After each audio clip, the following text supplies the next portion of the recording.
Hi, good morning. My name is Anna Loebner, and today I'm going to be talking about the reversal of sleep deprivation in adolescents, excluding adolescents with sleep disorders. So to begin, I'm going to start with a little activity with you guys. So I'm going to read a statement out loud and just raise your hand if it's applicable to you. And keep in mind how much times you raise your hands. Okay, so the first one. I often need an alarm clock in order to wake up at the appropriate time. I often feel tired and stressed out during the week. I need caffeine to get going in the morning or make it through the afternoon. I often sleep extra hours on the weekends. I have dark circles around my eyes. Okay, if you raise your hand 4 or more times, consider yourself seriously sleep deprived. As you can see, this activity describes if you're sleep deprived or not, and it was a test created by Dr. Janzi Mass just to describe the behaviors regarding sleep deprivation and analyze if you do have sleep deprivation. So, You're gonna mash change whatever that usually. Okay. So those are all the questions again. And so the first thing is understanding sleep deprivation is a key in trying to fix it and reanalyze how to fix sleep deprivation. So, in my preliminary research, I found that a basic definition of sleep deprivation was an adolescent who receives less than 9 or 8 hours of sleep per night. And in understanding sleep deprivation, there are 3 pillars that kind of work together to create it. REM and NREM sleep, which is rapid eye movement sleep, circadian rhythms and homeostasis, and social pressures. So to begin, I'm going to talk about REM sleep and NREM sleep as a factor of adolescent sleep. So sleep architecture is comprised of both of these sleeps. And the way you can tell the difference between REM sleep and NREM sleep is through the brainwaves. And through brainwaves, we use the EEG graph, which is the electroencephalogram. Sorry, I pronounced this earlier. That's right. We'll work on it for the future. So as you can see, there are different brainwaves. And when you wake and you have stage 1 and stage 2, you usually have theta brainwaves. And when you go into stage 3 and 4, you have delta brainwaves, which are slower and are more elongated throughout your sleep. And so when you're in REM sleep, you go back to theta waves. As you can see in this, it kind of goes up and down.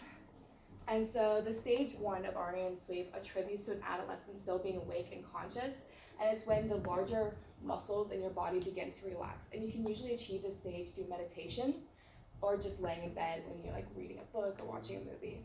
And so stage 2 actually marks the beginning of somebody sleeping, and it lasts for around 10 to 25 minutes.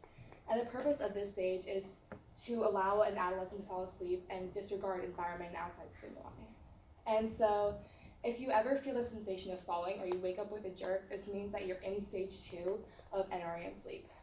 And so stage 3 lasts for about 30 minutes, and it's 20% of a person's sleep, and it marks the beginning of SOUS sleep, which is slow wave sleep, as seen by the delta waves, and it's characterized by delta waves. If awoken from stage 4, you would feel groggy and disoriented, and stage 4 decreases blood pressure to all your major muscles. So if you're ever awake and you feel you can't move as a function of sleep paralysis, it's because you're in stage 4 of NREM sleep. And so moving on to REM sleep is the stage where most of your dreaming occurs, and it's also where you develop cognitive functions when you use in the daytime, and it improves your muscle memory of things you learned during that day or through that week.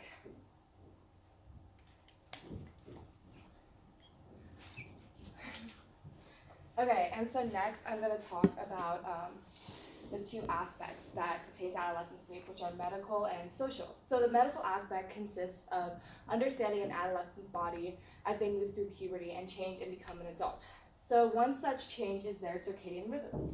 And so circadian rhythms work on a 24-hour cycle and are controlled by the suprachiasmatic brain's hypothalamus that responds to the optic nerve, which senses light and dark, according to Michael Bratsis, who did a study based on high school starting later or earlier, depending on an adolescent's sleep time. This means that the circadian rhythms are based off of the light. So if you have more light increase in your life, then your circadian rhythms will be moved back until you have more darkness in your life. And so An interesting but not surprising fact, as stated in the American Nursing Journal, is that an adolescent's circadian rhythms are set so that an adolescent will fall asleep around 3 a.m. and not wake up until 11 a.m. So high school kind of works on the opposite kind of schedule, and so that adolescents need to sleep around 10 p.m. and wake up at 6, rather than falling asleep around 3 a.m. and waking up around 11 a.m. Okay, and so if circadian rhythms are messed up, then certain hormones such as melatonin won't be released into the body, which melatonin is a really important hormone in the body because it promotes sleep, and it will only be released in the darkness. It's called the Dracula hormone because it's only released in darkness. So if you're using blue light before bed, you will have a delay in the secretion of melatonin in your body, which will in the end decrease sleep onset latency. And so next is homeostasis. And so it's also referred to as the homeostasis sleep-wake cycle because it maintains the inner stability of an adolescent. So what happens during an adolescent's wakeful hours is they develop an urge to sleep known as the homeostatic drive. And according to James B. Mass, an adolescent needs 1 hour of sleep to repay every 2 hours of wakefulness. But as they keep resisting this homeostatic drive in their body, they keep moving back their sleep schedule, and so they don't get that 1 hour of sleep to repay every 2 hours of wakefulness. And so next, I'm going to talk about the social pressures that affect adolescents. So it's a big factor in my research because more often than not, adolescents are influenced by their surrounding environment and their friends. And so my research has been narrowed to these 5 social pressures: caffeine, alcohol, vaping, blue light, and stress. So I think caffeine is one of the biggest factors in my research because this problem is promulgated by things like having a Starbucks in the school or pulling all-nighters to cram and drinking Red Bull or drinking coffee. And so caffeine, according to Francis O'Callaghan, causes a reduction in 6-sulfatoxy-melatonin, which is a metabolite in melatonin, and which we know melatonin is a major hormone in the body that promotes sleep. So the delay of this will then delay the onset of sleep latency and will therefore decrease the adequate amount of sleep that an adolescent receives. And so next, in an article I read regarding alcohol in adolescents, Timothy Rose and Timothy Roth discussed that while alcohol may increase low-wave sleep in insomniacs, it suppresses the hormones needed for growth and decreases REM sleep, which is imperative for adolescents to develop cognitive functions and retain muscle memory. And so vaping, as our next one, is among one of the most controversial social pressures in an adolescent's life, as it is recently new to adolescents. And so while smoking and vaping are not the same thing, smoking has both tar and nicotine, and vaping just has nicotine. Nicotine is the major factor that influences an adolescent's sleep. And so nicotine is a stimulant like caffeine, which creates an addictive-like tendency in adolescents. And so nicotine does 2 things then. First, it elevates alertness and attentiveness and causes delayed onset sleep latency. Next, it increases wakefulness during sleep because adolescents will wake up with withdrawal symptoms and need nicotine to keep themselves going. And these symptoms can also attribute to irregular emotions, cognitive inability during the day, and attentiveness. And so blue light, commonly used by adolescents, attributes to many issues. For one, it suppresses melatonin secretion, it delays onset latency, and it causes DSPS. And so lastly, stress just exhibits irregular emotions in adolescents, delays REM sleep, and increases daytime dysfunction.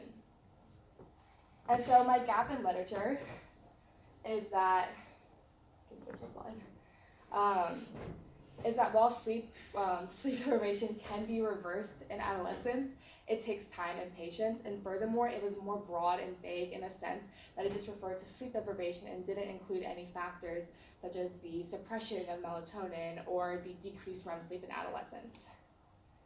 And so my research gap has led me to this question: to what extent can adolescents self-correct specific life choices resulting in higher sleep quality? And so my methodology is thus: I'm using an experimental method, and where I have 5 groups that pertain to caffeine, alcohol, vaping, blue light, and stress.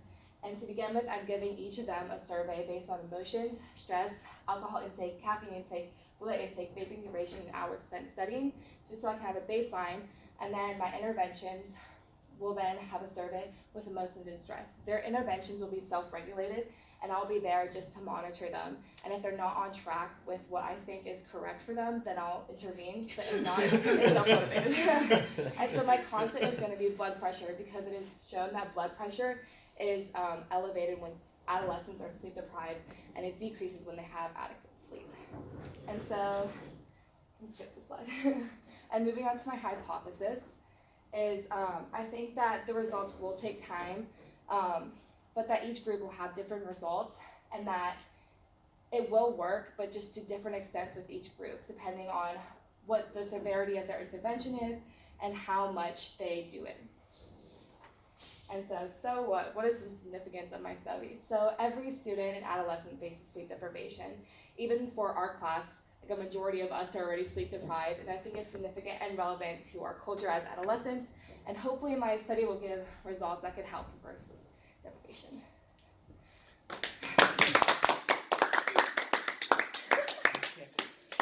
We went a bit over.